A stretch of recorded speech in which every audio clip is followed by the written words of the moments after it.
rich. I told the rich black man, and he respected me as a young nigga. I told him, bro, I don't want nothing from you. I just want knowledge. I'll get it myself. And I said, I'm going to show you. I said, watch, I'm going to show you. And for some reason, he loved that shit. Because most niggas ask for shit. I've never asked this man for nothing. Ever. Which made him want to do things for me in a crazy way. In a crazy way. I was a young nigga and I just like, bro, I don't want nothing. I don't want nothing. I just, how do you do your credit? What bank do you use? I was asking him this shit at 17, 18.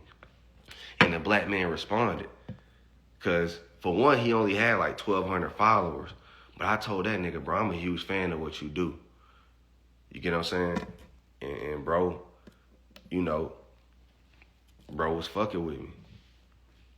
And to be honest, like, it's been heavy on my heart to hit him up. I ain't even gonna lie to you. Like, heavy on my heart. Like, I ain't spoke to him about a year. But he was the first nigga to make me turn up. Heavy on my heart. Yeah, I asked him about banks, credit unions. They said, that boy fried. You fucking right. I get the best shit when I'm fried. Spark up on these niggas. I'm going to keep it 1,000, bro. I'm Django on a horse. So, like, this how I feel. I'm a free nigga. I can do what I want. And I don't care. Because at the end of the day, it's like, the mission I'm on and the things I'm about to do for the community is just astronomical. I'm showing people that you could be yourself and still make money. This shit don't slow me down. It just, I'm getting money, bro. I don't even give a fuck. Keep it 1,000 with you. Do it, big brother. You know you want to bless him. That's going to complete your story. Yeah, I do, bro. Because that nigga was a real nigga, bro. He even bought my family Dom Perignon for my wedding. That nigga bought us 4 bottles of Dom Perignon for me and my wife's wedding. Flew out there. Believe it or not, the first time I saw this man was at my wedding. Before I even met this rich man, I said, listen, OG, I ain't inviting many people to my wedding. I said, but, you know, I'm about to get married, and you the dude who really inspired me to turn up. So here's a wedding invite. So here's another story. I did invite him to our wedding. He came. The first time I ever seen this man was him buying his own flight and hotel to come to my wedding. And he always told me he just admired my hustle. So he was one of the first niggas to believe in me. You get what I'm saying? So yeah, I might just send that nigga like a few bands to keep it 1,000. Like, I might send a nigga like a 5 or a 10 on some real nigga shit. Just to, you know what I'm saying, like pay homage. To keep it all the way 1,000. Because the nigga spent thousands on me back in the day. Like, before I ever gave him shit, he's for sure, if I could calculate, probably spent like a 5 on the nigga. So I might send that nigga a 10 or something. Keep it 1,000. Yeah, I might send a nigga a 5 or a 10.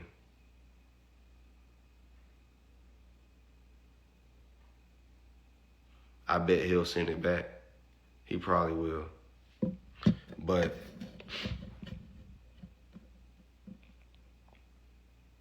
nah, he ain't back though. He a real nigga, bro. I ain't gonna lie to you. I gotta go see him. It's somebody I want to see every year. I ain't even gonna lie to you, bro. That's my nigga. And he a real nigga. Like, he one of the realest niggas I ever met. Like, let me stay at his house and everything. Like, he a real nigga.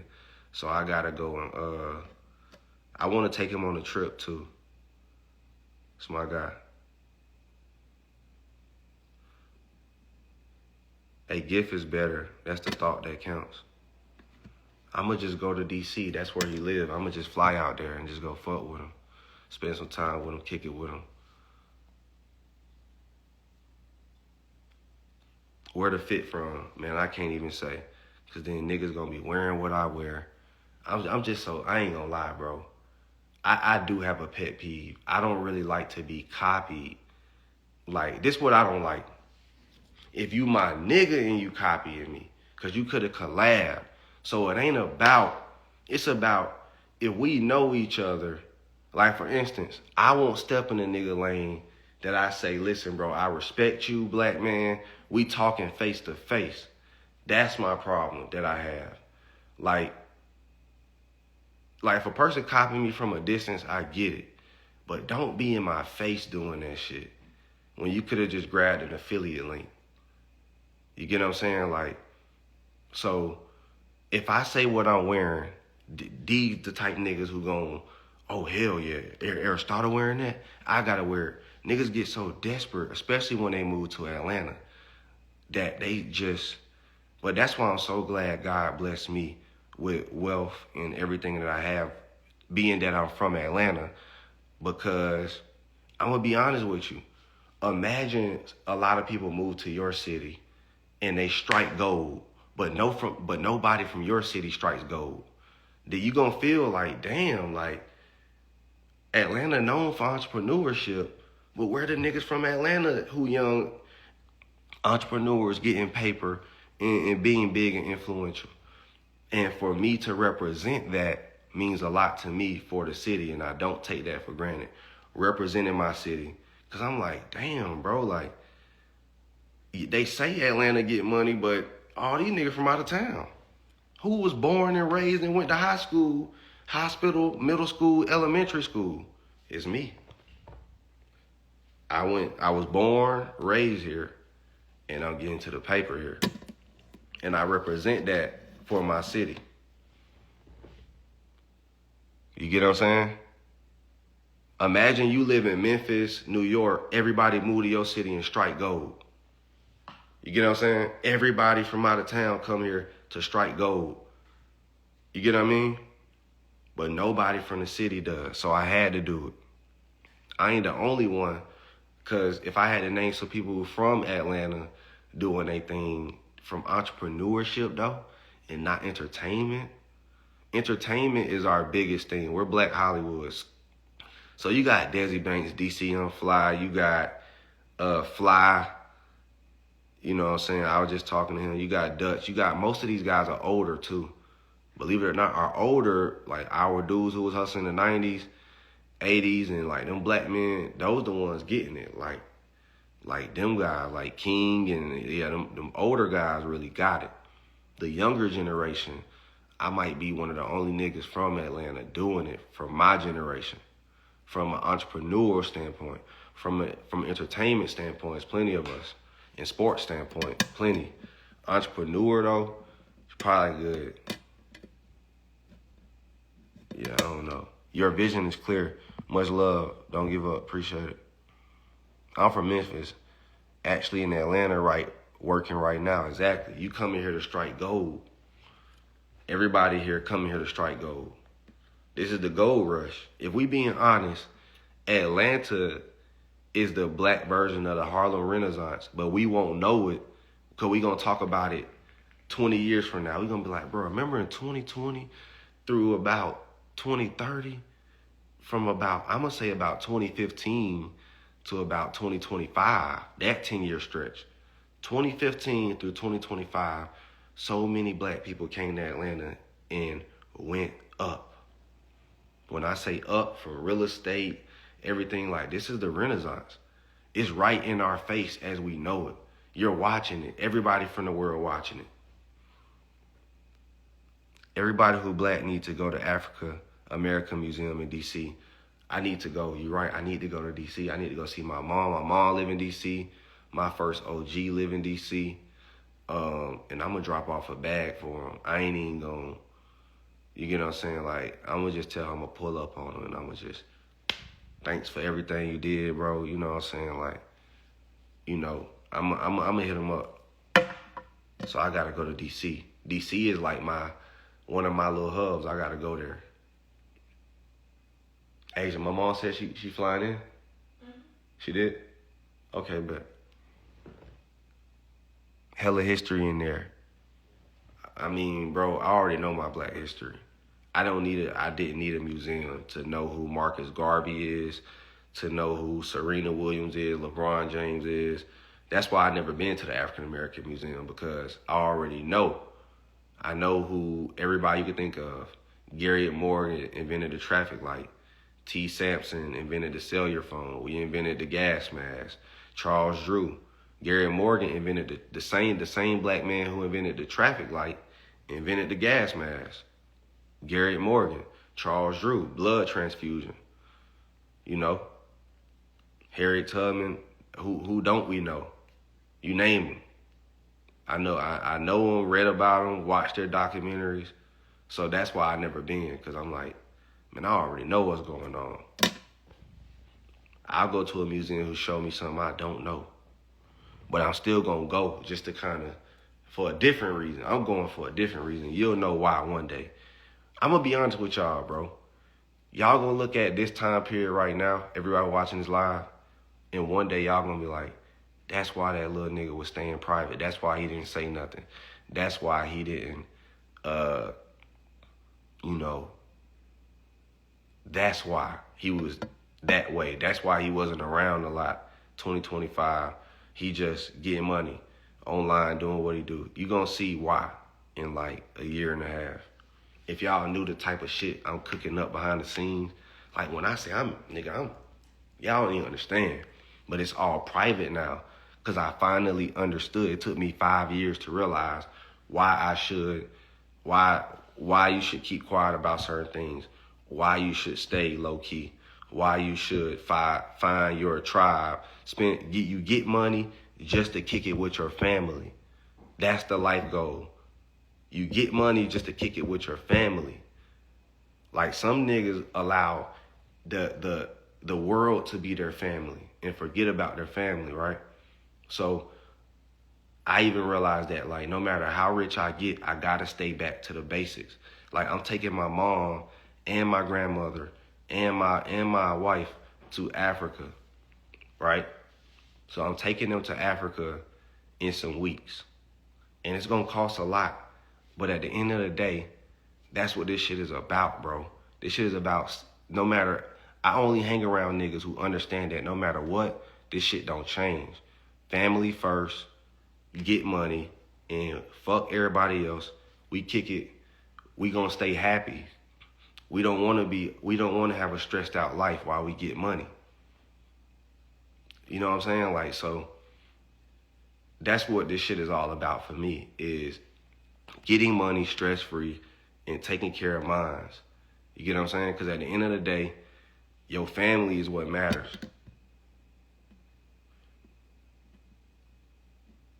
I'm going to go soon, thanks to Honey Drip. Let's get it. You are, bro. So I'm about to take my grandma. My grandma's 70 years old.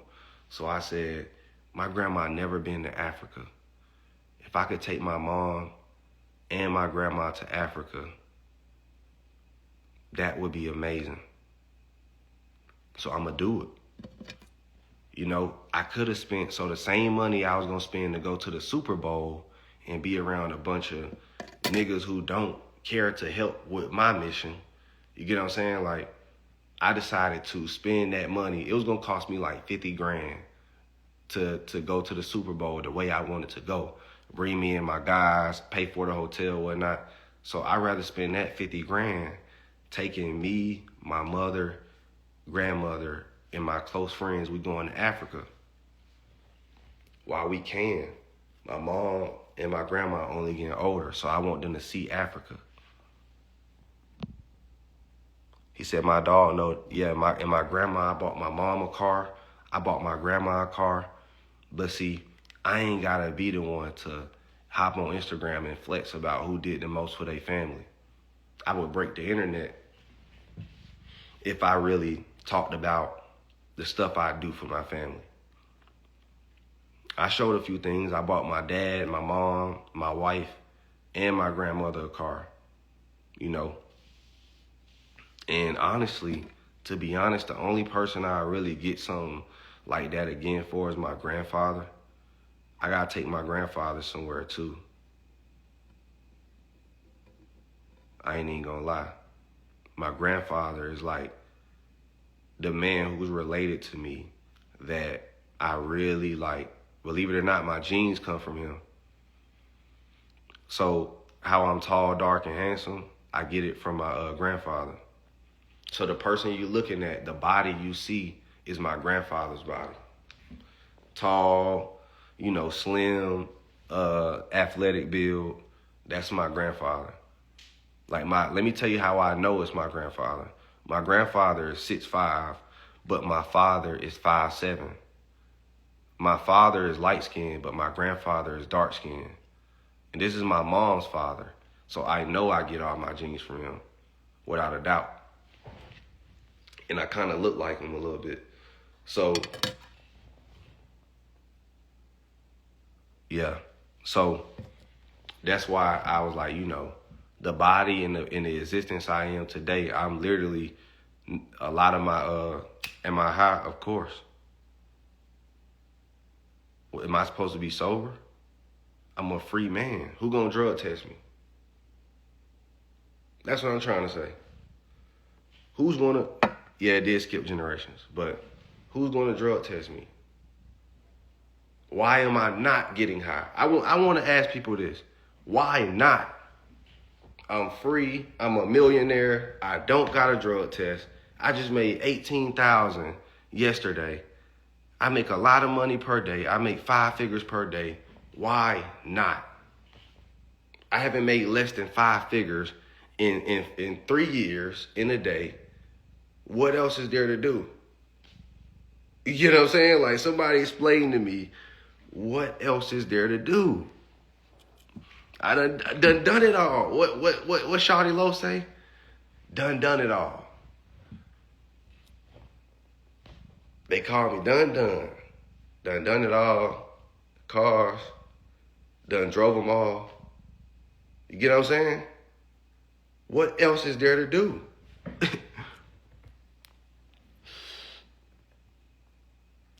That's the real question. The real question, niggas be telling me stop. You gotta tell me why not.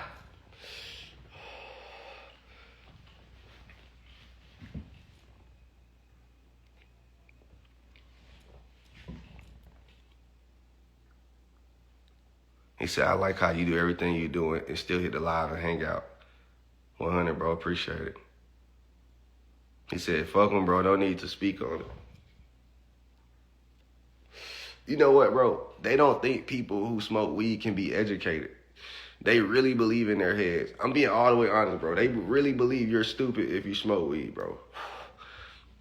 Some people don't even realize Elon Musk smoked weed. The world's richest man in the world smokes weed. Look it up. YouTube it. He did it on camera in the mic. Because he's free. So that's another thing. Like, some people really believe, like, you can't possibly be smart or motivated if you smoke weed. When who can, big bank take little bank?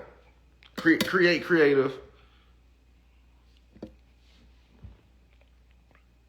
Like, people really believe that. They believe you can't be genius. You can't think straight. You're lazy. Bro, asinine. I'm doing it in their faces. I'm showing them who's outworking me right now.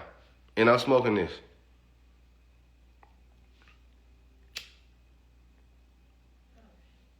At 28 years old, I'm gonna be honest with you. I feel like I made history because I'm gonna be all the way thoroughbred and honest with you. I don't think there's a black man on this earth who made the type of money I made at 28. I feel self-made, no sports, nothing but entrepreneurship, starting a business. I ain't talking about a nigga who got out the NBA, sold shoes, did this, no Nike, no nothing. I'm talking about no endorsements, himself, selling. By the time he's 28, he has made more millions than his age. I have made more millions than my age. Black history. But I never went on Forbes and said nothing. Sometimes as a black man, you don't want the recognition. Even though it is black history, I don't care. If you know, you know. Everybody knows at the end of the day.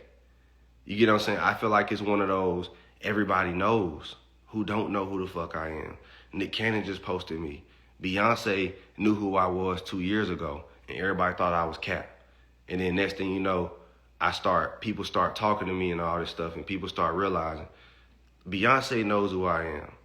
So that means Jay-Z got to know who I am. And who don't know who I am? You get what I'm saying? So I feel like anything I do will be known. I'm not worried about, I'm going to be honest with y'all. Just being all the way thoroughbred and honest, I don't want to be too famous because I learned that when you a black man and you're doing anything, people just want to tear you down. Name a black man who they don't want to tear down. Name one. You get what I'm saying? Like, name one. You could name any wealthy black man. All they want to do is focus on the negativity about you. You see what I'm saying? So I just don't really got time for the negative energy when I'm already rich. Isn't the goal to be rich? The goal isn't to be famous. The goal is to be rich. So how I see it is Kendrick he's beefing with Drake. And they trying to find, so you get what I'm saying? So that's really the reason why, because I'm like, why bring negative energy when I'm already home? I can fly private anywhere I want to go. I could go anywhere I want to go. So when niggas be like, why you don't want to be, why you not here, why you not there, why you don't? Because I want my peace. I don't want to be rich and not peaceful. There's nothing peaceful about being that famous. Nothing peaceful about it. Everywhere you go, paparazzi. Everywhere you go, people just taking pictures and they treat you like you're this. I'm good. Where I am now, I'm already kind of halfway there. So it's like, this is good enough. I just want some money. And I don't really, you know what I'm saying? I'm not into all that. You get what I'm saying? I'm not into being not peaceful. I'm not into being around fake people. Like, I'm not, because you got to think. Let me tell you how fake the celebrity world is. I'm being honest with you. I swear to God, this is how these niggas are. If I walk up to them, right, and say, hey, I'm Aristotle Investments, blah, blah. But if one of they gonna be like, yeah, whatever, get out my face. But if they partner says, dog, you know who he is? But you have to be somebody. Now, I'm not saying that's a bad thing, but I can't just randomly go in a room and talk to a guy unless I'm introduced. So, because he's going to literally act like I don't exist if I go to him by myself. But if somebody else say it, so in that world, you might as well wait for another nigga to stamp you before you say anything to anybody. There's no point in talking to him. Just being honest with y'all. I'm being all the way thoroughbred. There's not a nigga who got money right now you can approach and he not going to look at you like you a fan. Right? So, knowing that, I'm like, there's no real, what can I say to this nigga? He gonna, you know what I'm saying? I started to realize that. So I said, the best thing you could do is use social media as your advertisement and just pull back. Whoever trying to chase that celebrity Hollywood world, don't do that. Let them find you. Let them find you. Because that whole, like, for instance, Cam Newton sent me a DM. Like, days before the Super Bowl. Shannon Sharp, Charleston White, Dr. Umar, Beyonce, Nick Cannon, everybody. I didn't reach out to none of these people. When you put in the work and you hone in on your craft, everybody's going to know you. Look at Cooking with Kaya.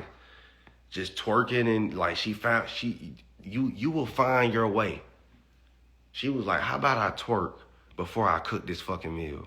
Just to get your attention. It was genius. It was genius. You get what I'm saying? I was like, what the fuck? That was genius. Everybody calling her, fuck the food, fuck everything. Let's talk about the genius of her marketing. Twerk, then cook. Reel us in for the first 5 seconds, then cook. That was some of the hardest marketing I've probably seen in recent history. Genius, simple, like it was crazy.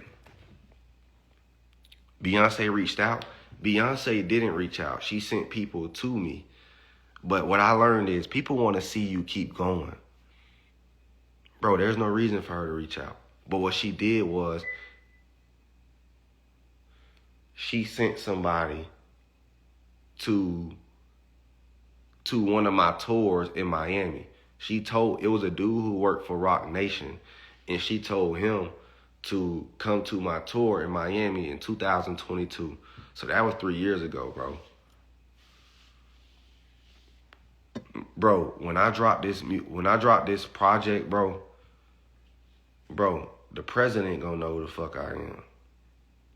It ain't about fame though, bro. I don't care about fame. I really care about, I'm just telling y'all that proof if you keep going and make great content, I focus so much on my content. It's really about cinematography. It's about cadence.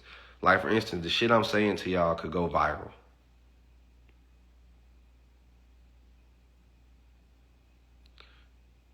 Everybody knows who you are. No, that's not true. Everybody don't know who I am. And believe it or not, you would much rather everybody not know who you are. Like, for instance, Case or Not, you know how everybody trying to be a streamer and catch up to him? If I can make money any other way, I'm going to try that. I don't think I can do that streaming shit. For one, it's a safety hazard showing people exactly my location. You get what I'm saying? Like, but then again, he don't got a wife and kids, none of that shit. Like, so, like, everybody trying to be a streamer, but for me, I would rather live a life of peace than live a life of, of that. You get what I'm saying? Like, I couldn't do it. Not even on my best day. This is my stream. This is the best goddamn streaming I could do. But you got to think, he going to have to do that until he could literally lose everything if he stops. You get what I'm saying? So let's just say he's 40 years old. He don't want to stream no more. He probably going to be rich as hell by then to where he could do it, so it wouldn't even matter. Honestly, he in a good position. But he got to do this for a long time. He has to literally stream until he creates businesses. Like, even me, if I was bro, I'd be already, and this is just the honest truth, I ain't even trying to be funny. I would already be finding my exit strategy. I'd be seeing, how can I make money now that I got all this cash flow? What can I invest in so where I can free myself and get myself back a peace of mind? Now, if he loves doing that, cool. But if it's stressful for him, which it would be stressful for me personally, my best advice to do like Case or Not would be start planning out why you got this money. You got probably $500,000 to $1 million coming in per month, right? So to $2 million per month, whatever, right? So use that cash flow and say, all right, let me start investing in shit. Let me free myself from this shit. Because if I want to pull back from these niggas and get my peace of mind and just chill and be low key, then I got to start planning now while I'm young. So believe it or not, that's what I'm doing. Believe it or not, I'm doing that for myself. I said, I don't know if I want to be doing what I currently do every day for the rest of my life. I'm going to eventually just want to hone in and raise my family, teach my son how to play basketball, raise my daughter, really groom the next Aristotle investments. So I got to prepare myself for early retirement so I can raise my family. Or else I'm going to have to be doing shit like this for years to come. So I'm already preparing for that. Let me invest in other avenues. Go make a lot of money because I'm already doing it trading. But at the end of the day, I still want a business that makes a lot of money outside of what I already do. So I've been doing that, investing in other ventures, starting new ventures to see how far I can go in other areas and make money a little bit more passively and always have, I want to make, like I'm starting 2 businesses right now that is going to make similar money to what I'm already making. So I'm on some other shit, and niggas know that. And somebody called me and recently explained that to me. He said, I'm gonna be honest with you, bro. You made me think bigger. I didn't know why we was stopping at 5 million. Who said we was stopping at 5? I remember, here's the funny thing. I remember one time a dude hopped on my live and said, I could see your brand making 10 million one day. I had already made 10 when he said that. Made a 15. That's another thing. Stay low key, folks, because people will try to size you up, and you could be further than what they size up. I know for a fact I'm richer than a person thinks. I know for a fact, but look how I live. A minimalist life. This is not that bad. Don't get me wrong. This ain't slight. I got my shit together, but this shit could really go. This shit could go nuts, bro. Like, this shit could really get ugly. I'm telling you, I could have 10 Rolls Royces out that motherfucker, so much jewelry on. Like, I could really go nasty. This is actually humble compared to what I do. This is humble. I'm telling you that. This shit is humble. Like, this shit could really get ugly. Like, this shit could get real ugly, I'm telling you. But I know that I have to save money in order to do other big business ventures. I could either spend $1 million on my lifestyle, or I can go spend $1 million on another business that could potentially make me a lot of money so I could turn up more. I'm gonna live below my means, though. This is actually below my means. I know this sounds funny, but this is below my means, you know? I know I gotta get me some food, though. We got food, baby? Shit. Hell yeah. Order some Thai food before it's too late. Hell yeah. I'm about to eat, though. Yeah. Definitely some diced peaches. Give me some of that shit. I need that. Oops. Oh, it's like the real peach tree. It fell from the tree. Pick that motherfucker off the ground. Eat that motherfucker. See what I'm saying? Yo got super munchies. Yeah. Give me some fried rice.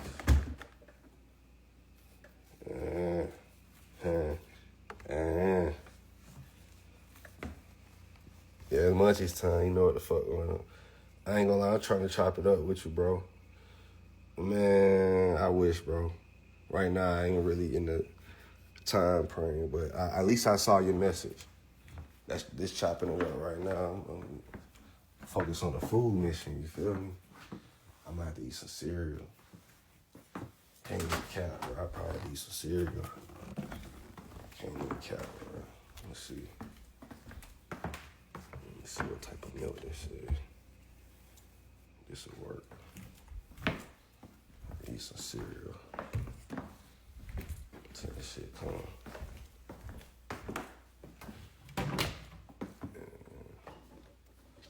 Type shit. On the food mission.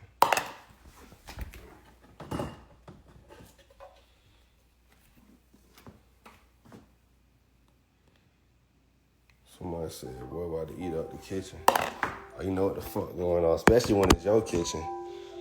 I remember, hey, this is another thing. I told niggas to stop living with their parents, right? And these niggas gonna say, I'm judging. And talking about America is hard because the rent is $2,000. What kind of shit? I'm like, bro, America is the easiest place to get money. If we all switch, I'm telling y'all the truth. This is the honest truth. If a bunch of Africans came to America, like let's just say they said there's 17 million black people here. If they let 17 million Africans come here, they will outpace us because they'll be hungrier. They'll see the opportunity like, Boy, these niggas ain't gotta talk to the government to open up a business. He ain't gotta get it started to open up a business.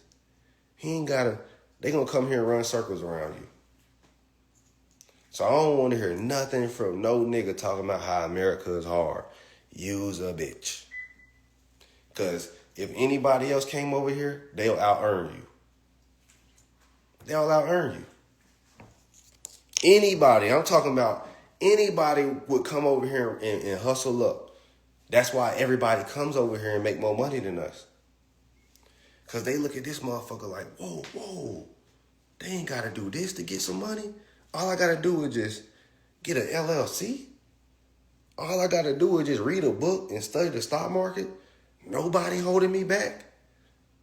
Nobody bombing me. Nobody, the gangs ain't coming at. Nobody's knocking on my door and extorting me.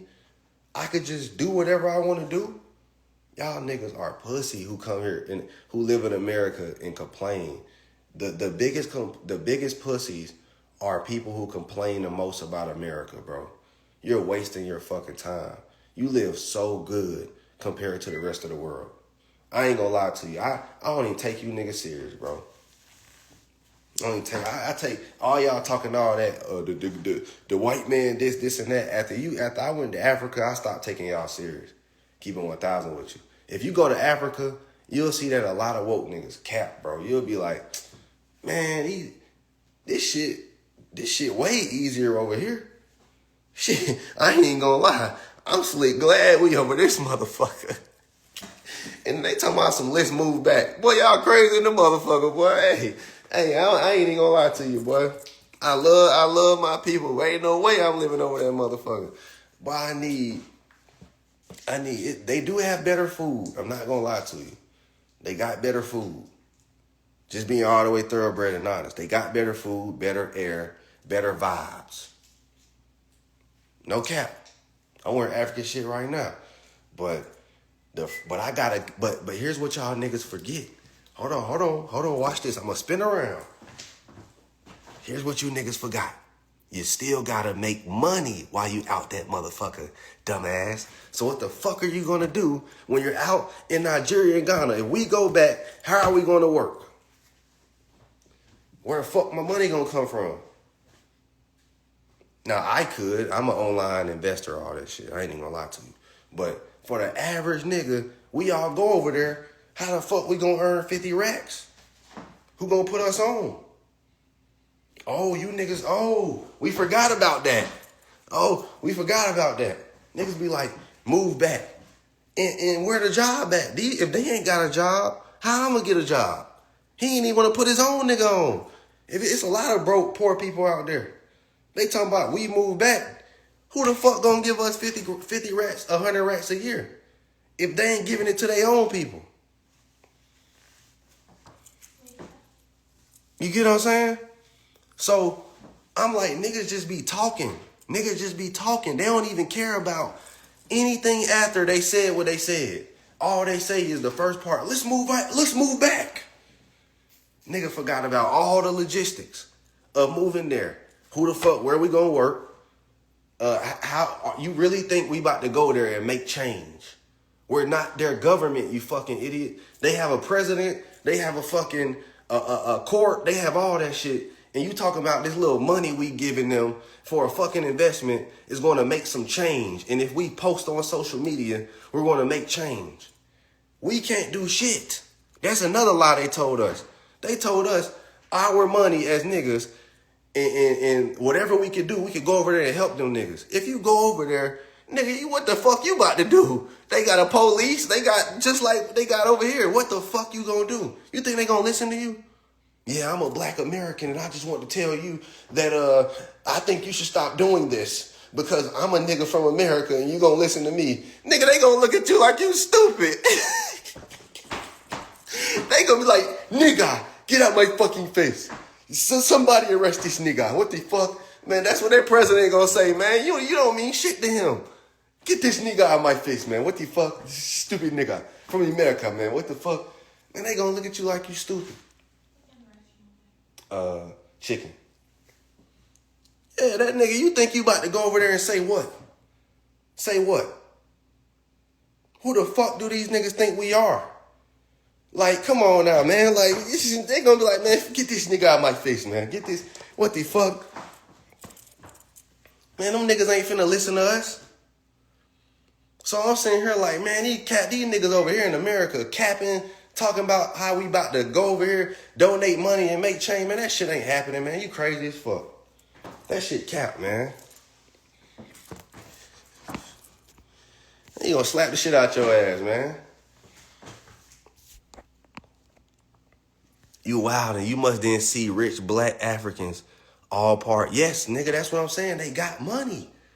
We're tripping over here. We should be focused on ourselves. They got money.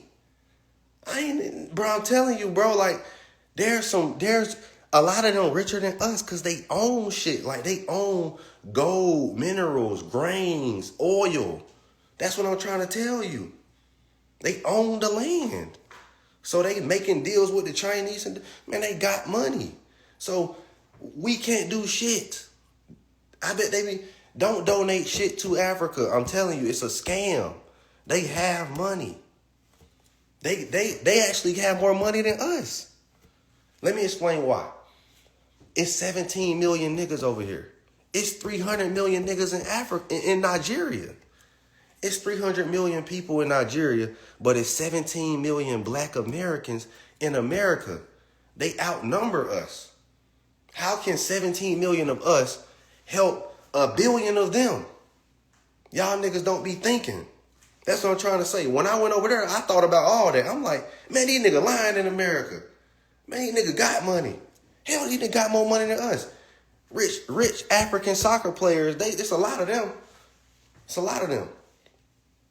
I was over that bitch like, damn, man, these niggas got it. So, shit, ask him for it. That's what I'm talking about. I was like, hold on, bro, got more paper than me. What you mean? Ask him. Shit. Fuck, I'm donating for it. If he worth twice than me, 3 times, 4 times, 10 times, ask him. Don't ask me for it. Y'all sitting here giving money. It's niggas richer than you over there. I'm not joking. Like, I'm not bullshitting with you. This nigga got way more money than us over there. So I'm like, man, fuck that shit. I ain't giving them nothing. Man, I'm about to focus on people in Atlanta. Hell no. I'm like, yeah. And shit, he need to ask his rich person for it. Every community got rich people in it. The rich people in their community, there's a rich person from Ghana, there's a rich person from Nigeria, there's a rich person from Senegal. Let these men figure they shit out. I'm being all the way honest with you. Let the people in their community figure it out. Take care of you and yours. They said you were chilling with Memphis Depay in Africa. Exactly. He got money. He figuring it out. They figuring it out themselves, bro. They're smart. That's another thing. We think we're smarter than them people. I'm going to be honest with you. That's not always the case. And a lot of them, like, I'm just being honest with you, like, the reason why I'll say that's not the case is because it's not about the language you speak or the country you're from. It's about the amount of literature that you obtain in your brain and the amount of studies that you do. So if a person over there is and they speak English, if he's reading more books than you, if he's doing more mental and physical work, it don't matter what language you speak. So I want people in America to understand that. We're not smarter than a lot of people. We just have a stronger military. Our military won the wars. So it's not our intellect that's getting us there. It's our bully that's getting us there. It's our bully and way to make deals. We make great business deals and we beat people ass in war. That's why America is so strong. But as far as this and getting some paper, anybody can do that from around the world. You know what I'm saying? Like anybody. It don't really matter. Corruption is really... Black people won't unify. It'll never happen. Bro, yes we do. Trust me, bro. If you go to an island, if you go to Europe, first thing your ass gonna be doing is saying, where the niggas at? When I went to Amsterdam, hey, I'm talking to white people. Where the niggas at? When I go to London, where's the niggas? We unify. When I moved to Kansas, I sat at the table with the niggas. I found my niggas anywhere I go. When I go to Hawaii, where's the niggas? Anywhere I go on earth, first thing I want to know is, where's the niggas? And if there's none, I chill with my niggas. I bring my niggas with me. So we unify. I promise you that. We just not economically unifying. In military, in capital, we have a different societal structure. I keep telling black people that. We were niggas who live off land. Our ancestors are not capitalists. They're not worried about selling to America. Some of them did. But most people enjoy where they were. We enjoy our land of Africa. And there were Africans who went to Americas, who went to South America before Christopher Columbus in the slave trade. Do you really think he's the first nigga to hop on a boat? He the first person. But it was Moors who went over. Think about it. Egypt has a Nile River. There's been already historic data that Africans already knew how to use a boat on the river. So what makes you think they don't know how to use it in the ocean? And they had better technology than Europe. They built pyramids and shit before Europe did. So these people being on boats, it's already scientific and data proof that these folks were in the Nile River goes up north. It sails through the north of Africa. So these people were already, the Africans, black people, already knew how to get on boats. So what makes you think they didn't be over here already? There were already black people in Americas. Look at this big ass massive land of America. You got North America and South America.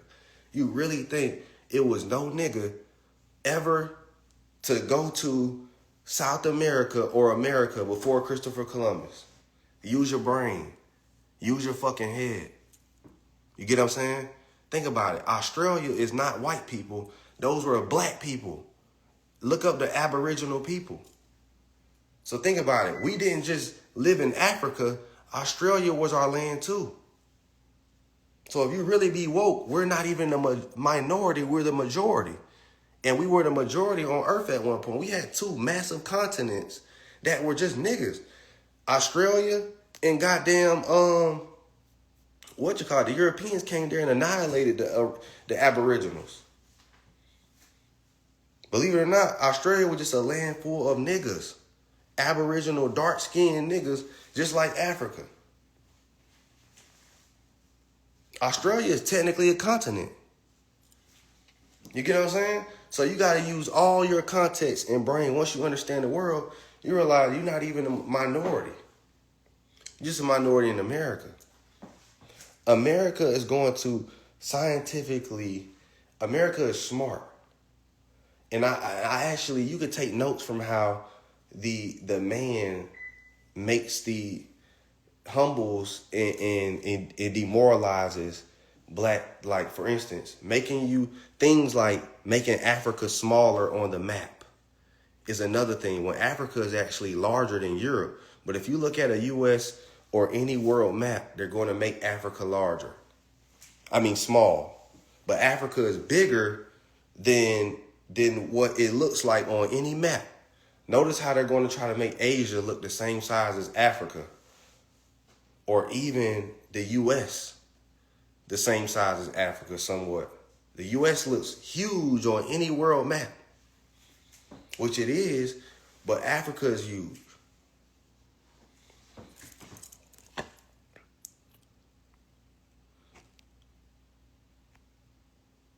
Let me see what's going on. Talk about where we going the next 2 to 5 years. I don't fucking know. All I know is, bro, like, and shout out to my cousin. I think she on the live. Is that Jalen, my cousin? Yeah, it is her. What's up, cousin? And that'd be crazy. You know what, man, I wish I knew a lot of my family before that. But let me talk about what's going to happen in 2-4 years. All I know is you better get some money and buy some assets. I don't know nothing but some money and some assets, bro. All I know. Money, assets. So, you know, that's what I know.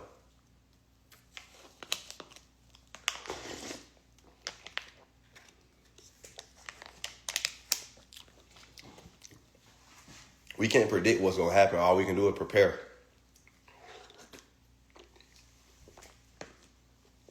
But if I had to give an educated guess on some real high shit, in the next 2 years, bro,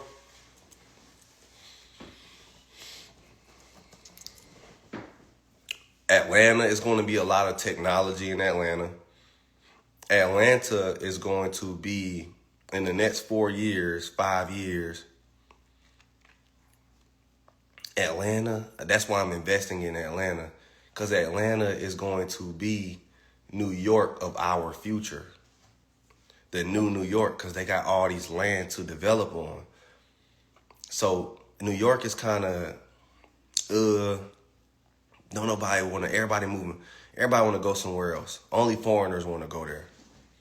And you want to go there for business, but New York is played out. Everybody understand that was 90s, 60s, 50s Harlem Renaissance. Atlanta is the new Renaissance, if I'm being all the way honest. You might want to pay attention to what's going on in Atlanta, because this is going to be the future version of New York. They said Dallas, bro. Nobody's. You get what I'm saying? Just being honest. I've been to Dallas. You see how I just shrugged my shoulders? I ain't gonna lie, Dallas is growing, but at the pace Atlanta is a stretch. When it comes to getting some legit, like, millions and millions of dollars off the environment. You could do that. Nah, you can. You could do anything anywhere. I'm not saying you can't, but bro, they got some shit coming to the A. How about Miami? I like Miami. I like Dallas too. I like anywhere in Texas. I'm gonna be honest with you. Texas is like, them niggas know they got they. The one thing I respect about Texas is they remind me of Atlanta. Houston reminds me of Atlanta a lot. You know how somebody know they got a good place that they live and they ain't worried about what anybody else has? Houston is like one of those spots, like Atlanta, where the people have a similar attitude to us. Chill, laid back, and will get into it with you if you try them, but they not really the type to really, you know what I'm saying, you could get money, real player. Houston, we love those guys, but can't stand New York. Bro, all right, just being all the way honest. The only New York podcast that I watch is probably Joe Budden, but even then, like, how a New York guy is just not me. I'm from the South, bro. You gotta understand, like, we're the complete opposite. Like, they're very, like, how 50 Cent is still going on and on about Big Meech. I can't, like, I'm from the South. I'm gonna go outside and look at some trees and smell, and I'm gonna feel the earth, put my feet in the grass, and forget about what a nigga talking about and go get me some money.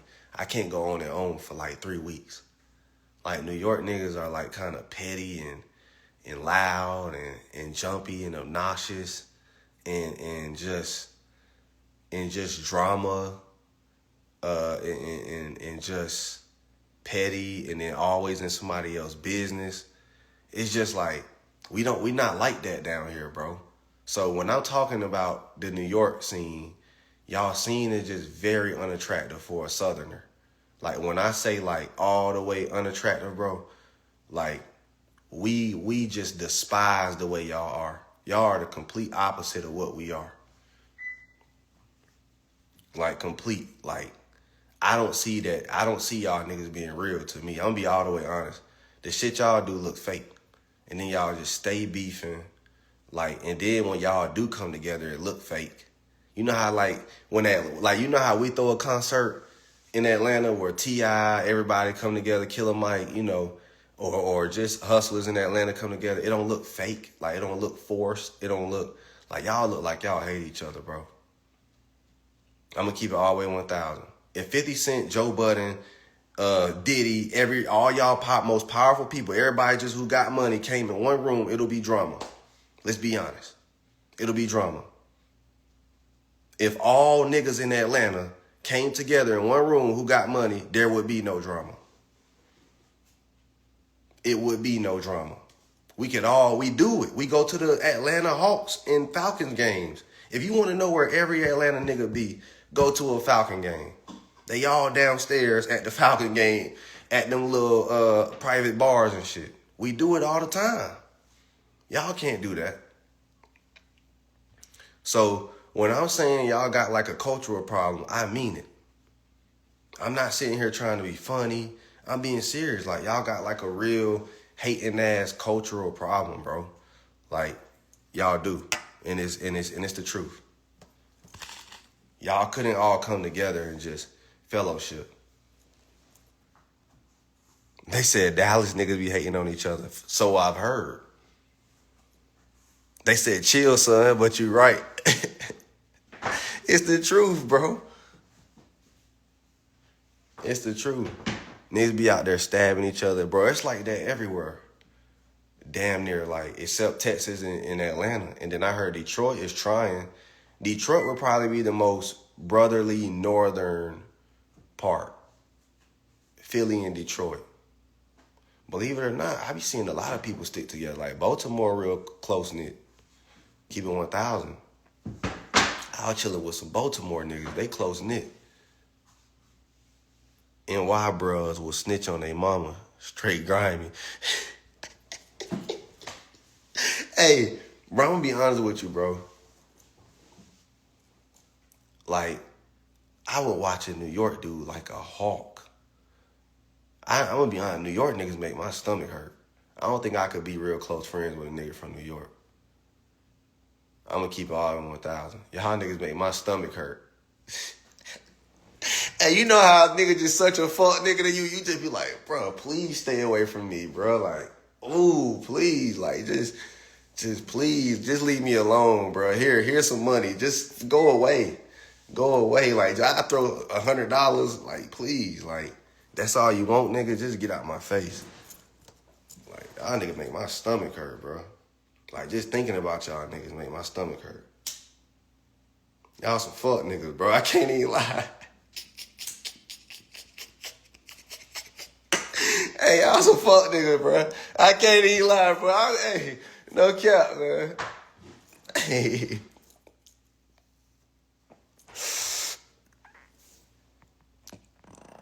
Hey, somebody said no bullshit. Hey, bro, hey, you know how niggas just make your stomach hurt, bro? Like, you feel it like, man, no homo. It's all love, B.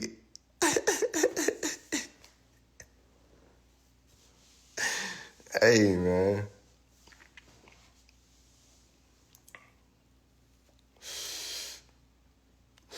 Y'all ever seen a nigga who was just a fuck nigga, bro? I ain't saying that's a dude from New York, but y'all ever just seen a dude who just like, when he come around, he just like, bro, this nigga a fuck nigga. Like, he either just be ass kissing too much. Just like, just a nigga, your body, your chemistry. You ever seen somebody who just throw off your bodily chemistry? When they come around, you just like, bro, this nigga just like, and you ain't even know no hating shit.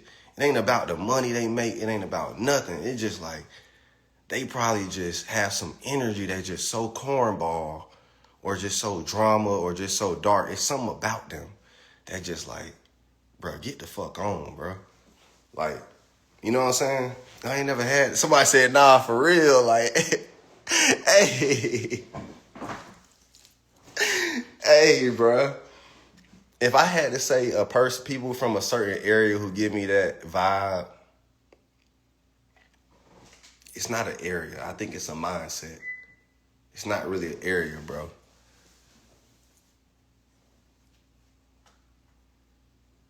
And they said cornball, and they said, man, what, bro? Somebody said fat. They said, I swear, bro, like, hey.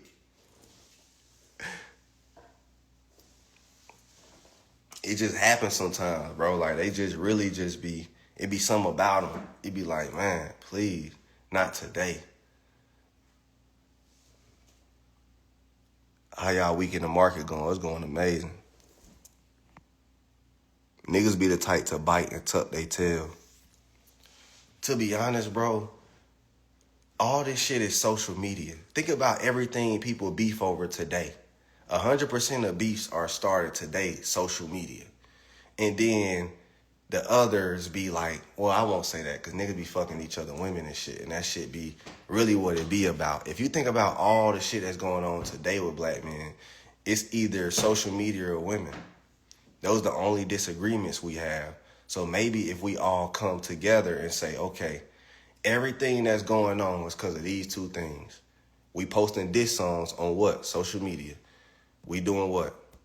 With women, right? So, you know, what if there's a black man who can solve that problem? We need all the pimps to get together because maybe black men probably feel like there's a hoe shortage. So a lot of black men never been outside of their area. So of course he's going to try to fuck your girl. He live in Savannah, Georgia. There ain't many girls who look like your girl in Savannah. So y'all got to share. See, but see in Atlanta, it's just like when women, so like in small towns, women are the hottest thing in a small town because they're so scarce. Like a beautiful woman who live in a small town, they're scarce. But goddamn, you know, in big cities, you know, they're everywhere, right? So a man is a hot commodity in a big city. Yeah, so I always tell women, if you want to find love, go to a small town. Women are so crazy that they believe that they can come to a big city and make a man act right. That's asinine. You'll be way more valuable taking your talents to Savannah, Charlotte, not even Charlotte, like them sub towns, like a real small town where it's men with money, but you're the hot commodity. You know, so I would always tell women that, like, you would shine better in small towns because now men got to compete for you. You get what I'm saying? So stop moving to the city and move to a town where men get money and then the top guy is going to choose you from the small town. Kentucky, yeah, you can go to Lexington, Kentucky. If you're a beautiful woman, the dude with the money is going to find you. If you move to a big city, now is the playing field is too level. You're not going to find your guy, your top guy.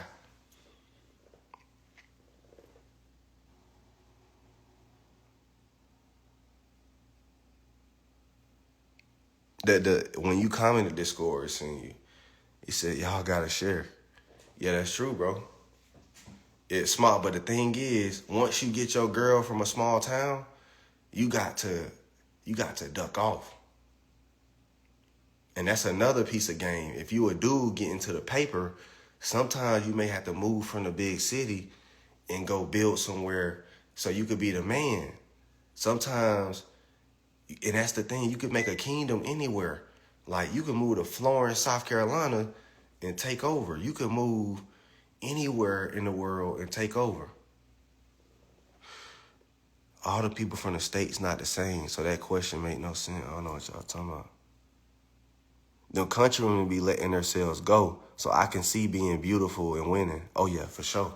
You're going to be the only thing there. If you're a beautiful woman in a small town, in a country town, like you're going to get the top whoever, businessman, whatever. But if you come to the A, Houston, all that, you're just going to get ran through by all the men who got money. That's all that happens. Women come to Atlanta thinking, yeah, you're going to make more money, sis, but you just going to get ran through by all the top guys. And they don't care to share. Atlanta men are real players. Like they don't care to share. Oh, you hear it too? Congrats. It's been like that since we were kids. Like, it's been like that since we was young. Like, Atlanta is not a city where if you do something to a dude girl, he gonna come after you and do something to you. He not gonna care. Like he gonna see it as, well, I guess I gotta get me another one. Seriously.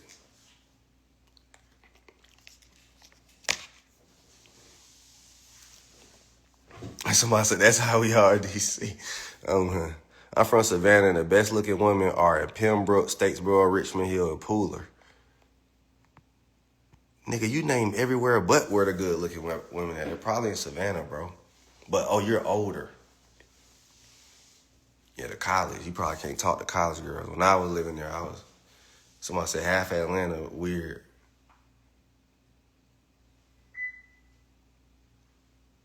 They said, nah, Trouble died over a girl in Atlanta. That wasn't in Atlanta. That was on the outskirts. You right, though, like, but you are right. Like, a light-skinned dude, like, you gotta be careful. Because light-skinned men don't know how to accept L's. You get what I'm saying? Like, so like, you gotta be careful with, like when you sleeping with light-skinned niggas, girls. They don't know how to accept L's. See, niggas, we been called African American booty scratcher. We've been taking L's our whole life. So when we get older, we know the game. A light-skinned nigga don't know the game. You get what I'm saying? He's never taken the L. So when he take one, it hurt. It hurt him more. We've been getting called burnt biscuit, African American booty scratcher, too dark, all that since we was young. So we know the game. We like, shit, I'm coming in, goddamn, knowing I done took losses before. A light-skinned nigga ain't trying to take no loss. So he always gonna take it to the extra extreme if his heart broken. He always gonna take it to the extreme. They said facts, bro. So Trouble was killed by a light-skinned nigga. That's what I'm saying. You gotta be careful with them light-skinned niggas, bro.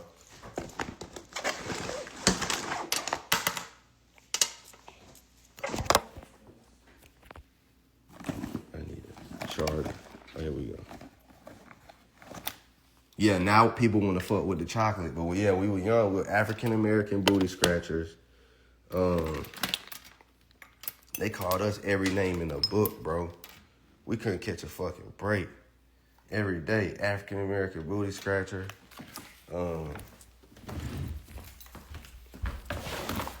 Losing our women. Oh, when that nigga Chris Brown did that take you down shit, nigga, we lost 1,000. Nigga, we lost 1,000,000 points. That shit set us back 5 years. That nigga Chris Brown. That nigga, hell yeah. To this day, I don't like Chris Brown.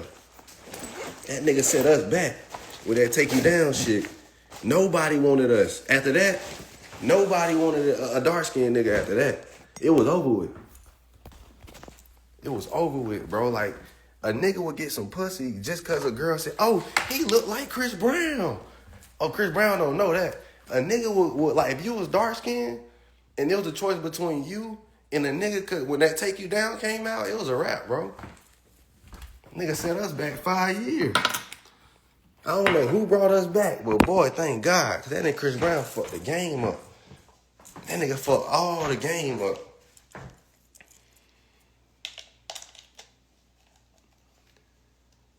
Somebody said my dad was light skinned. Oh, nah, we winning now. Tell your daddy we winning now. Yeah, we winning now.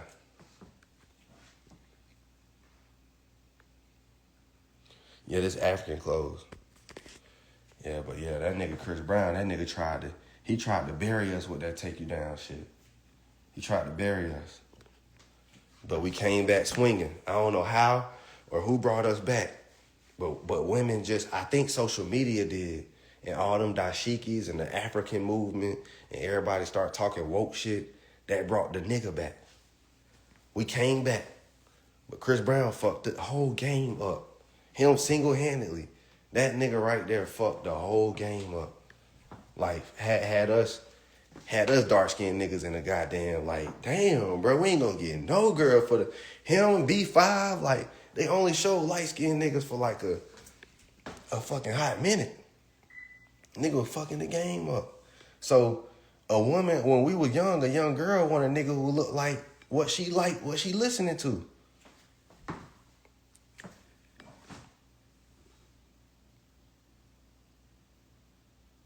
Yeah. Hey, this shit funny as hell though, bro. Know what happened? More white women was running for y'all, and black women started say, wait, I do like chocolate. That could be true too, bro. White people do love dark-skinned people.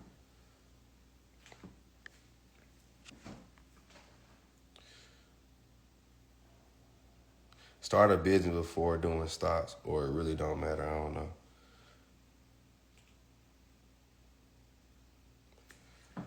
And it took y'all years to grow an inch of hair. Y'all boys cook. I don't know who the hell you talking about. And they said it take y'all years to grow an inch of hair. Boy, that's for. You done, baby?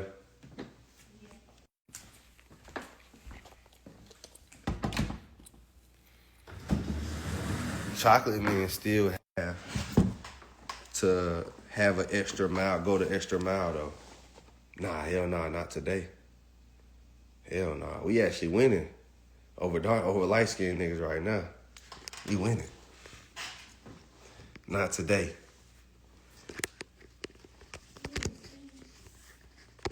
Probably so. Yeah, not today. The jig is up. We back, niggas. We back. The playing field is level. Women, you know what women care about today? Money. Ain't that right? Mm-hmm. They don't care nothing about no dark skin or light skin. Women care first. But that's a good thing because, believe it or not, it's rebalancing. Because now that black women, but the only thing is, it's going to be a lot of black women who don't get a man because they all chasing the high value ones.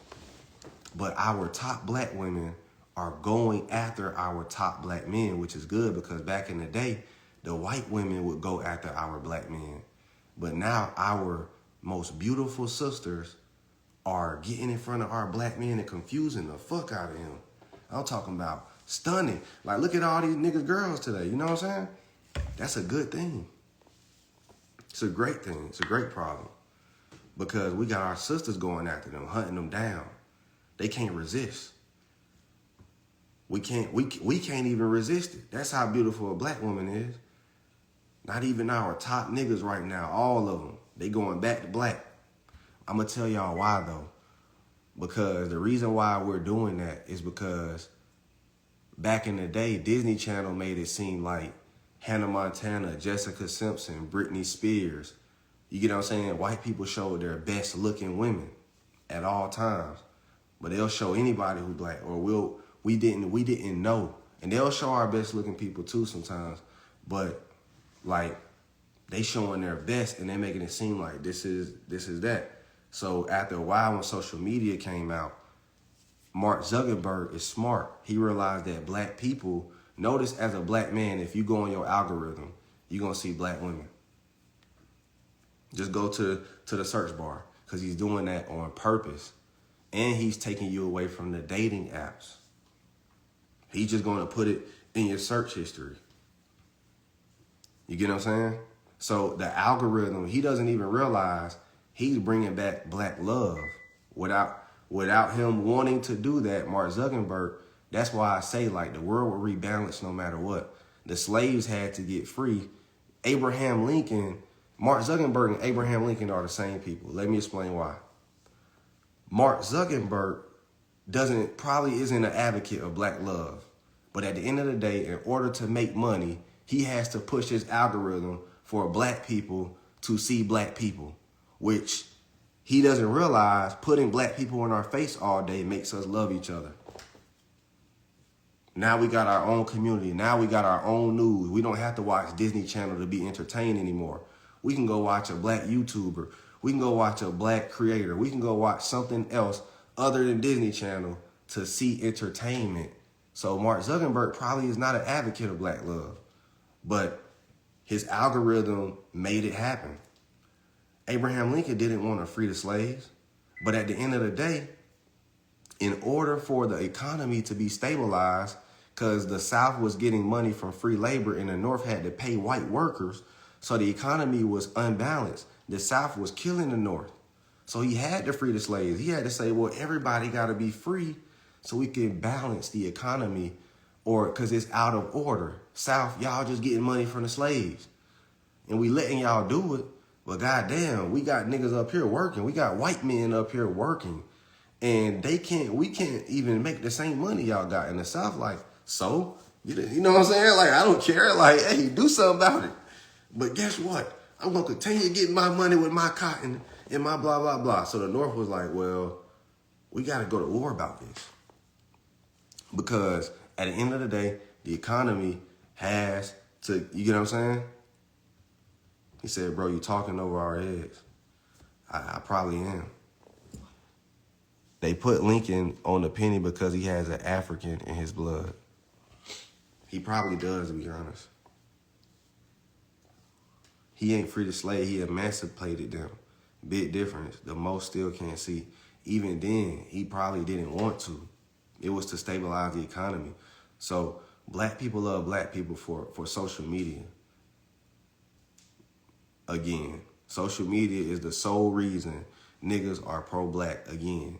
That's the only reason why we as black people are loving each other, are linking with each other, doing everything. Social media. So social media is really like doing great for black people, but we don't see that. Somebody said that Nick Cannon interview on YouTube is fire. Appreciate it, bro. It is fire. Shout out to Nick Cannon. Shout out to Nick Cannon for one, discovering me, but like also not being a hater. You get what I'm saying? Like, I fuck with that shit. Like, cause think about it, bro. If we as black men see somebody shining, but I'm telling you, bro, Nick Cannon got 100 M's, so it's like, to him, I'm not taking anything away from him. Everybody who's that generous always got that type of paper where they feel like it's not taken away. A lot of black men feel like I'm gonna take something away from them, you know. And I grow to appreciate people like Nick Cannon, people who people like Fly, people who don't feel like my presence takes something away from them. That's kind of all I kind of feel a lot of times. Like for instance, a nigga will learn from me, but will give everybody else I ain't saying you gotta post me, but I be a person biggest inspiration, but they'll talk about everybody but me and big up everybody but me, but will call me when they want help. But then when they say my favorite entrepreneur, my favorite niggas, they gonna make a list of other niggas just to hate on me. Like, but nigga, you learning from me, you copying my shit. That whole thing you saying on Instagram, that's my shit. But, so I realized, I grew to learn, man, niggas become threatened, but I realized the people who got paper don't do that. You get what I'm saying? So you telling me if a nigga fuck my hoe, I can't switch cheese his ass? No, don't. That's stupid, bro. Why would you do that? Why would you crash out because a dude slept with your girl? Shouldn't you be checking your girl? He don't have any loyalty to you.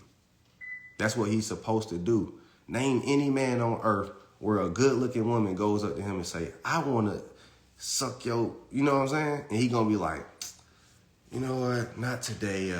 You're married. You're with your boyfriend. No thank you. Do you have a boyfriend to be sucking my penis? Like, what man on earth is going to, you get what I'm saying? So why would you even expect a man to not want to fuck your girl? You should expect that from a man. You should never not expect that. Given any opportunity, that's what he's going to do. Is his male nature. His eyes gonna turn like a bull. That's the magic words. A girl walking up to a man saying, I want to fuck, and he like what he see, he gonna turn into a bull. All he see is red. He don't see nothing else. Like, what? You want to do what? Like, that nigga like, hey, I'm talking about something in his brain just snaps. Nigga turn into a bull. You talking about you gonna crash out. Crash out because he followed his natural instincts that you would have followed? Talking about some fuck it, they both gone. Cause I know what you are. You a tender dick nigga who feel like this the only girl I can get and I can never find nothing better. That's why. You really the problem, nigga. You don't have self-worth. Why? You would crash out because you have no self-worth. You feel like your girl is worth more than you. I just killed your ass. That's why you'll crash out. This is the best I could ever do. I'm nothing without this woman. And I could never replace her. You ain't P, nigga. That's all it is. You gonna throw your life away over a female? Lame. Lame, nigga. You lame. Tender dick ass nigga.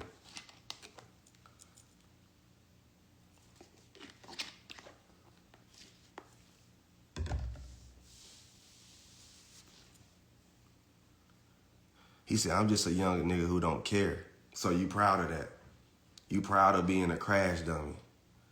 Going to prison for a lifetime over senseless things to prove that you have this superior macho man thing. Cool, you can shoot a gun. Anybody can shoot a gun. I have a gun. I was in the military. It's so easy to do this. How are you such a different being? What makes you different? I did that too. I shot it more than you. I promise you I shot more bullets than you have. The difference is I don't shoot at people. I target practice. Nah, believe it or not, it's niggas like him who think, bro, they're so gangster, bro. No, I know he trolling. I know he trolling, but I like the content. I like to make the content. I don't care if he trolling. I'm trying to make points, nigga. I'm looking at viral moments and shit. I talk on live so a nigga can clip it and I can make viral moments. He gonna crash and Jody gonna come through and smash while he locked up for crashing. Exactly, bro. That's the whole point.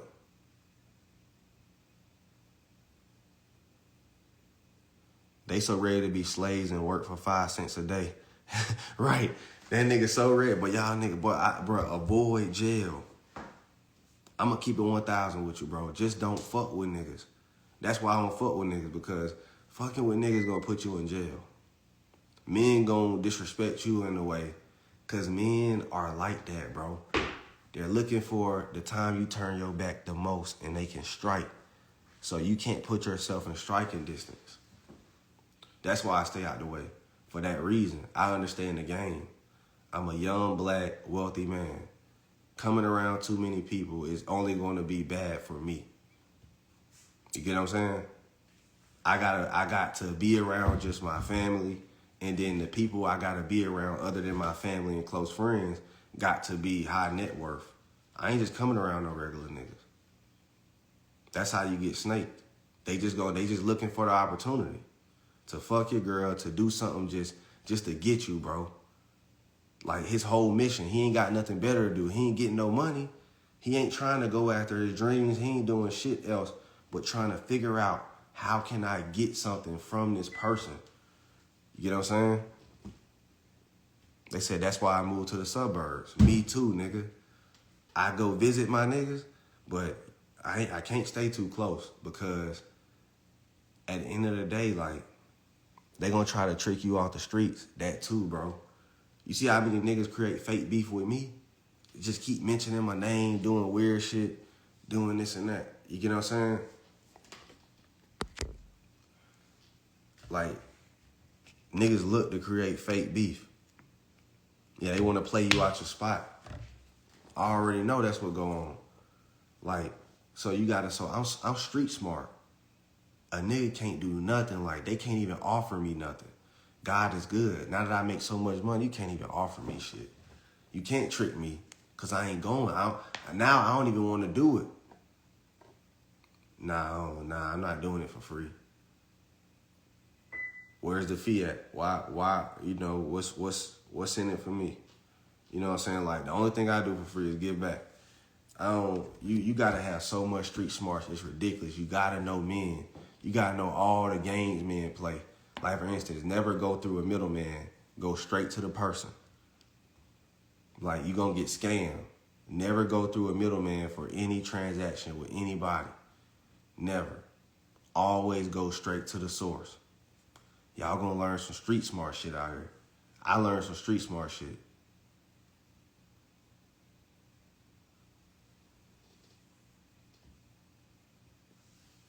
Really crashing out is bum shit. bro. Like for instance, y'all people be going to, imagine watching this live, but you're not in my chat. You're going through a middleman. I'm the source. I'm the chat that your chat emulates. I'm the standard of chats.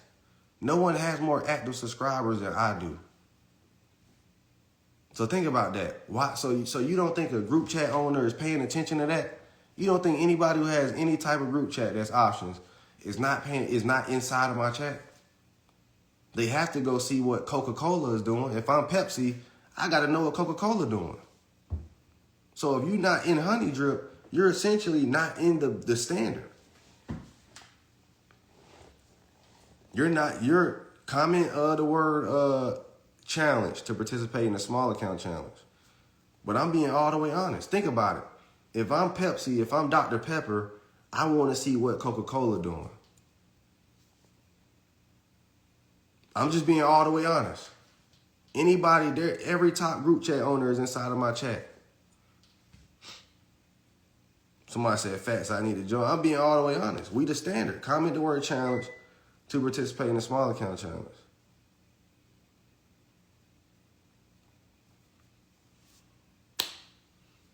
WAP says differently, Hunter. You get what I'm saying? Ask WAP people about me.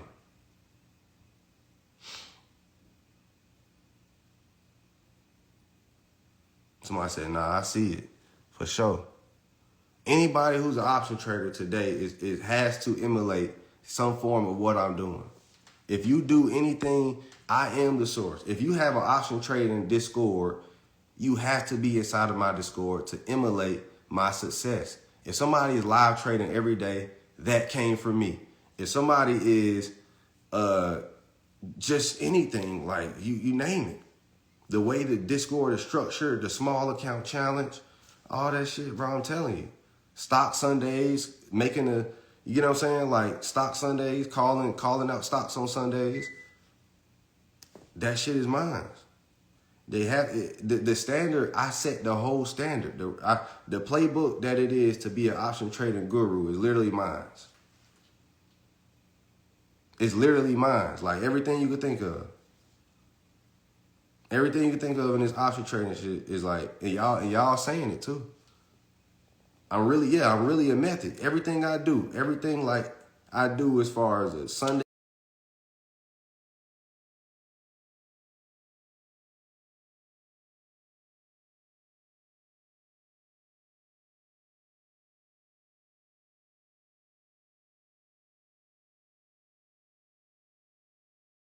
watch list, the live trading, the pre-market, live trading. Let me tell you what people do. They listen to my chat. They say, I see it. It's wild. I know. I'm a lot of people's inspiration, and I know that. But at the end of the day, I got my just due. I'm not sitting here hating. I'm not doing nothing, none of that. I'm like, shit, I created a wave. I ain't doing no hating. It is what it is. You get what I'm saying? I acknowledge that I created a wave. But one thing, and even if y'all don't give me the credit, because I do get the credit, y'all know. I'm not saying I don't get the credit. See, the credit is who knows. All of you know. As long as you niggas know, that's all that matters. I don't care about, oh, every option trader got a shout out and pay homage to me. No. When it's all said and done, y'all gonna tell the truth one day. And you know what I'm saying? Like it's just when it's all said and done, I ain't doing none of that. It is what it is.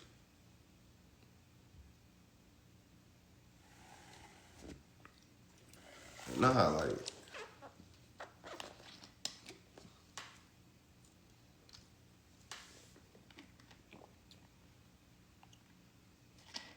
yeah, I was stationed at your hometown, yeah, for sure. But nah, ain't nobody gotta pay homage, man. Like, I gotta pay my own homage. I'm gonna be honest with you. A lot of dudes, like, I feel like when it comes to this just option trading shit, like Honey Drip is legit. I'm gonna be honest with you. I watched a lot of group chat owners quit because they lost the energy to compete with me. Imagine trying to compete with me from 2018 to now. you'll eventually run out of steam. I'll depress you. Because you're comparing your chapter 1 to my chapter 10. I've been doing this for 8 years. I've been calling signals for 8 years. So I have 8 years worth of data. So I've depressed a lot of dudes. They just flat out quit. They was like, fuck it. If I can't catch up to what Aristotle was doing, I don't even want to do this shit. I've watched like, and then like, here's when I know a nigga is mad at me. When you keep blocking and unblocking me. I don't even know you. Like a dude, like let me tell you how mad I be having other traders sometimes. They'll follow my admins, but not me. You get what I'm saying? And then dudes trying to get girls. I'm making dudes get a girl because they realize that my wife is a lot of reasoning to why I'm ahead. So I'm doing a lot of good for the culture. Me being with my woman and demonstrating that has a lot of dudes saying, you get what I'm saying? Real talk. These dudes be so pressed about me, they'll follow my admins and not me. Act like they don't know who I am. So how do you know who Mike, Rav, and Brett is, but you don't know who I am? They said, why I always gotta be competition? I don't give a fuck, nigga. We can run the competition. I like competition. But I'm like, let me get this straight. You know who my admins are, but not me.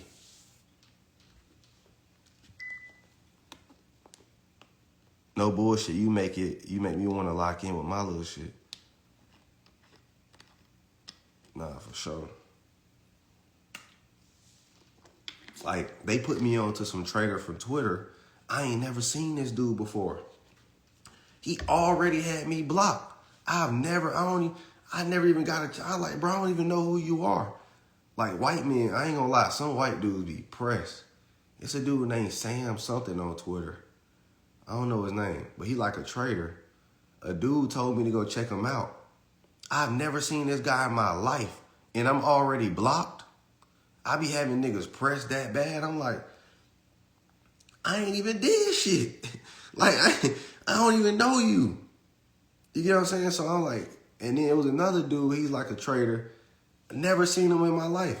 Got me blocked. So I'm like, why these dudes so pressed?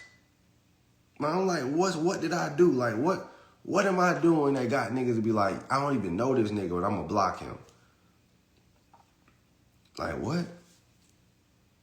That's how these niggas be on social media, bro. They be so pressed. Cause it be egos, bro. I know what it is, bro. I'm gonna keep it 1,000.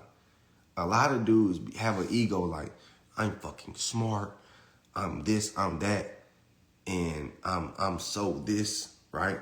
And then they see a nigga like me who got a huge following, the score, smart, everything, and smoking weed and living his life, and tall, dark, and handsome.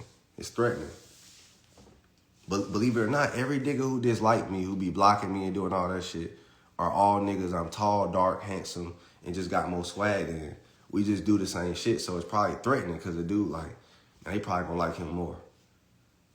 He just got that goddamn, I got that Atlanta magic on top of the smarts, so it pisses niggas off. I know what it is. Imagine being a lame ass nigga and then you see a nigga like me and you like, damn. Nigga like, that nigga got the sauce. You get what I'm saying? Like I keep it 1,000. I probably hate to. So I can't even get mad at a lot of these dudes, bro. Not gonna lie, you got one of the biggest egos compared to a lot of influencers. So, because I live in my own world. I'm not here, bro. Here's the thing. Do you think I came on social media to do what? Other than feed my fucking family and help my community? Nigga, you don't think Coca-Cola got a big ego? Number one Coca-Cola in the fucking world. You don't think goddamn, who else? Apple? When Verizon said, nigga, we get the most coverage. When Verizon said, we get the most coverage. You think them niggas, that's not cocky? So when I say Honey Drip the best, and we the best shit, and I got niggas pressed, I'm telling the truth. Apple told the truth. Verizon told the truth. I gotta tell the truth when it comes to this business. So it's not ego, it's truth. It's business. It is what it is, bro. I do business like the white man them. I don't do business like niggas. I emulate my business style after them. That's why I'm ahead of most niggas. Because I'm not copying black influencers. I'm copying what Mark Zuckerberg and Elon, I'm doing whatever they doing. Oh, you advertise, you said you number one? Honey Drip number one, fuck you mean. And we gonna prove it. Or what you do? Oh, you got a CFO? Oh shit, you got a secretary? I'm doing everything they doing. Telling you. They're cocky as fuck, so I'm cocky. Businessmen, your top businessmen in the world are cocky as fuck. Cocky as shit. We're the best. We got the number one coverage. We the number one toothpaste. We're the number one fried chicken in the world. The KFC say we the number one fried chicken in the world. Hell yeah, nigga. I get on evil time when it come to business, because that's what you do. You gotta say you the best. And you gotta shit on other niggas. When AT&T drop when Verizon drop a commercial, they say, I got more coverage than AT&T and Sprint. Fuck them. Business is cutthroat. What you mean? So that's what I do. Just like AT&T literally hopped on world stage and said, we got more coverage than Verizon. And when presidential candidates run for election, they talk shit. Kamala Harris, blah, blah, blah, did this. Donald Trump, blah, blah, blah, did this. Nigga, that's what we do. So when I say we got the world's best chat, that's what I mean, nigga. That's business. The white man doing it. So why you not? Why we not doing what they do? Why is it cool when they do it, but it's a problem when we do it? Why we gotta follow different rules? Why they gotta live on heaven on earth, but we gotta live in hell on earth? Why we can't just do what they do sometimes? May the best business win. Right now it's Honey Drip. We better than every chat ever. Out. And if they got a problem, we could go member for member testimonial. That's one thing fuck big bank, take little bank. Let's go testimonial from testimonial. You get what I'm saying? That's the only competition I'm willing to do. If there was one. Because people gonna specialize in different things. You get what I'm saying? But the competition I'm willing to do is testimonial for testimonial. And that's facts. And anybody who knows trading knows when it comes to option trading, there's not a soul who got more testimonials than me. Anybody who's in this motherfucker understands that. When it comes to this shit, man. So I do this shit. I like Tay Sweat. He want 30K. And that's facts. Okay, cool. He cool. But I'm just keeping it 1,000. We the best. We the best to do it. And Honey Drip. See, my goal isn't to be the richest man or the biggest trader. My goal is to help the most people learn the profitable art of trading. So people will try to put a goal on you that you don't even have for yourself. Because guess what, people? You're never going to be the biggest. You just got to play what you can play in this game. Because guess what? The moment you still, no matter what, if you're not making millions a day, you're not like these people who be on, look up Option Flow. Option Flow will tell you the hedge funds, this and that. So no matter how hard you try, it's institutions, it's stuff just bigger than us that we can't really fuck with. We can't fuck with these institutions. We can't fuck with these hedge funds. We can't fuck with these billionaires. We can't even fuck with these politicians who get inside trading. We can't fuck with these people at Wall Street. So no matter what, we're retail traders. If you trade and go get your own money from the stock market using candlesticks without no inside trading, you are small. So I do the testimonial game. I'm going to always make millions, 7 figures, but it's never really about that. It's about helping the most people, you get what I'm saying, learn. Don't ever tell nobody they won't be the best. They said people think they bigger than the program. Shit, I am. I do. You right, I do. Any program you name, I'm bigger than that shit. I don't fall in line with shit. I fall in line with Honey Drip. And if it ain't Honey Drip, that's the only program I follow. So if that's me, then that's me. I do. I don't follow under shit, under nothing. But Honey Drip.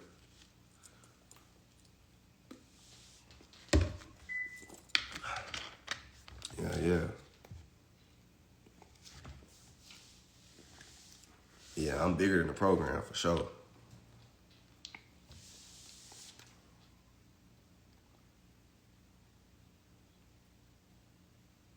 They said your AMU tour was so good too. I appreciate that. That's hard. You know what? Thank you so much. Our funded account's bad as shit. Hey, AJ, you done with it? Okay. What time the food coming? 4 minutes. 4 minutes? All right, cool. Why you drink water like that? Shit, I don't give a fuck. Keep it 1,000, bro. I drink how the fuck I drink.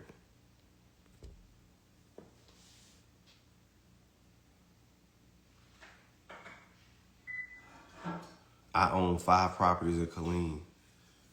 And I don't really own shit, bro. Keep it 1,000, just playing. Nah, congrats, bro.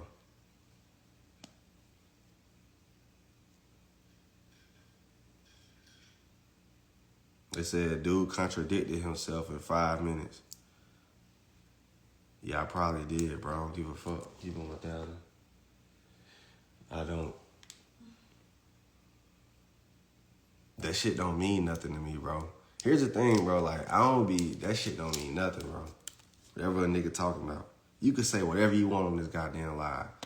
But, nigga, at the end of the day, I'm paid, nigga. Hey, you call me a bitch, a hoe. You can say, bro, you high as shit. You can say, bro, your teeth crooked, your jury, whatever you want to say it, nigga. Get it out. But, nigga, I'm paid, nigga, so this shit can go on and on. They can say whatever, goddamn shit. Shit. I'm laughing straight to the bank every single day, nigga, so. This shit, goddamn. They said that's why it's funny. Hell yeah, shit. I don't give a fuck, nigga. Like, hey, they can say whatever on that bitch. Yeah.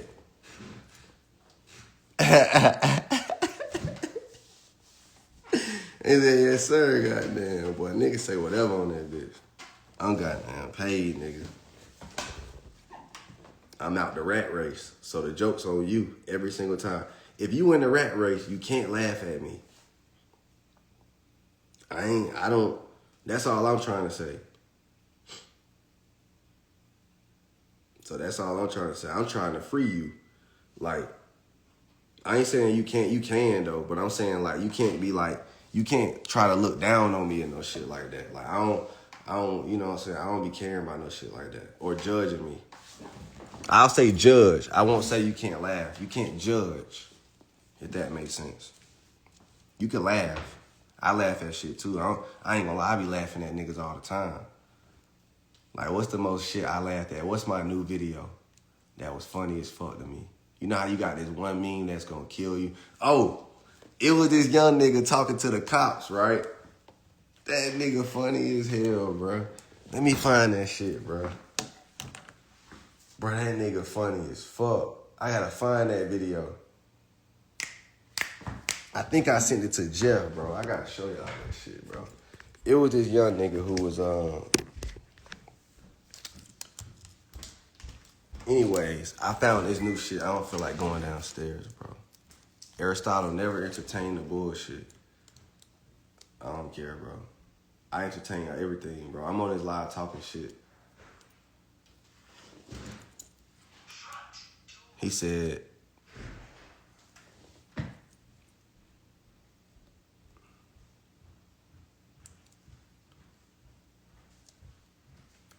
I woke up in the middle of the night last night, cracked up, so I know, hell yeah.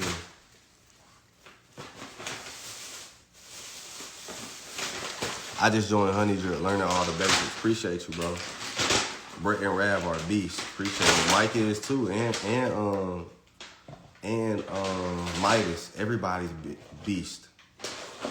The video was ridiculous. He was on hard drugs. Oh, y'all talking about? Yeah, you know what I'm talking about, bro. Some niggas know what I'm talking about. He was like, "You're going to be a grandpa." Bro, that shit had me dying, bro. Boy. That nigga there, bro. That one with dude was talking to the cop. Bro, that shit funny as hell to me, bro. Hey, I ain't gonna lie, bro. If I own him, like as a comedian, if I sponsor him, I would put that nigga, I'd say, listen, bro, I hate to be rude, but you might have to take them drugs and hop on stage and do that shit again. I'm like, listen, bro, I know this sound bad, but I'll buy the drugs. But nigga, you the funniest when you high. I don't think you could be this funny sober. We gonna try it though. Let me have it. Goddamn, I'm gonna ask that nigga. I'm like, listen, I want you to try this sober. You can't do this sober. What is that? Is that meth you're taking? Nigga, we're gonna have to keep buying this meth so you can hop on this stage and make some money. Goddamn. Cause that nigga funny as hell high, boy. Boy. I ain't even gonna lie to you, bro. I see why label owners be making these rappers do drugs. Cause they probably they probably more creative. Yeah, hell yeah, they probably more creative. He probably said, listen, bro, or are you taking Molly when you made that song? You may have to take another Molly. I'm keeping 1,000 with you, nigga. I bet now I'm starting to see why the Jewish man like just be having these pimping these rappers out. Well, that when you were high though, when you were on that shit, man, that is you. This whole sober you, I bet that's how label owners be speaking to them. This whole sober you and this whole little new change journey you're trying to go to, that's not what I invested in. Not gonna cut. In fact, put on this dress. You know, you're trying to be woke and speak about pro-black issues, and that's cool, but when I took you out the hood, you had this flavor, man, and you know, and I really think you should hop back to that, you know. But here, put on this dress and this nail polish, and that's how you'll get your raise. But man, you're not. I don't want to hear all this social issue shit. We have enough Kendrick Lamars.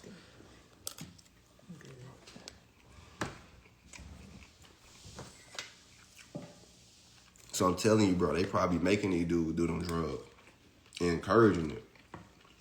They don't care if they live or die, because if they die, they just gonna make more money off the streams.